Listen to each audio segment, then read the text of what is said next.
وَإِذْ جَعَلْنَا الْبَيْتَ مَثَابَةً لِلنَّاسِ وَأَمْنًا وَاتَّخِذُوا مِن مَّقَامِ إِبْرَاهِيمَ مُصَلًّى وَعَهِدْنَا إِلَىٰ إِبْرَاهِيمَ وَإِسْمَاعِيلَ أَن طَهِّرَا بَيْتِيَ لِلطَّائِفِينَ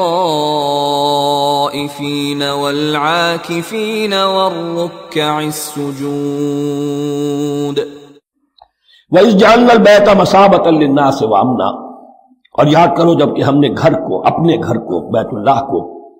قرار دے دیا لوگوں کے لیے زیارت کی جگہ، لوٹ کے آنے، لوٹ کر آؤ، حج کرو،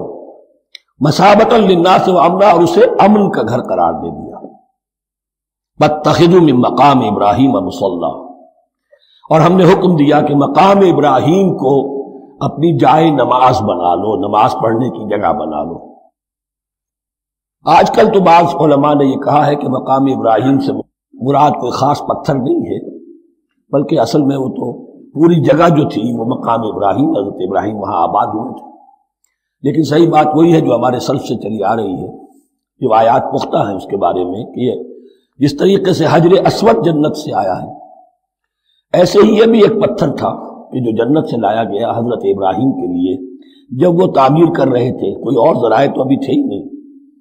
اس کے اوپر وہ کھڑے ہوتے تھے اور یہ پتھر ہی اونچا ہوتا جاتا تھا خود۔ اب جیسے جیسے تعمیر اوپر جا رہی ہے اس کے لیے یہ پتھر اونچا ہوتا تھا، وہ پتھر ہے جو مقام ابراہیم اب بھی محفوظ ہے،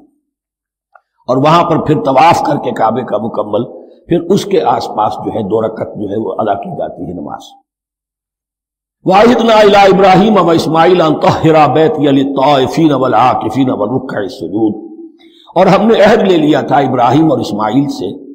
کہ تم دونوں ہمارے اس گھر کو، بیتیا میرے اس گھر کو پاک رکھو۔ اب یہ تطہیر بھی دونوں طرح کی ہوگی، ظاہری صفائی بھی ہو، گند نہ ہو، تاکہ ظاہر آئیں تو ان کے دلوں میں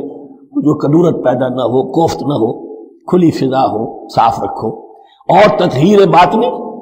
وہاں توحید کا چرچا ہو، کوئی اور کفر اور شرک جو ہے وہ نہ آنے پائے۔ ان طہرا بیتی للطائفین والعاکفین، طواف کرنے والوں کے لیے، اعتکاف کرنے والوں کے لیے، والرکع السجود، اور رکوع اور سجود کرنے والوں کے لیے۔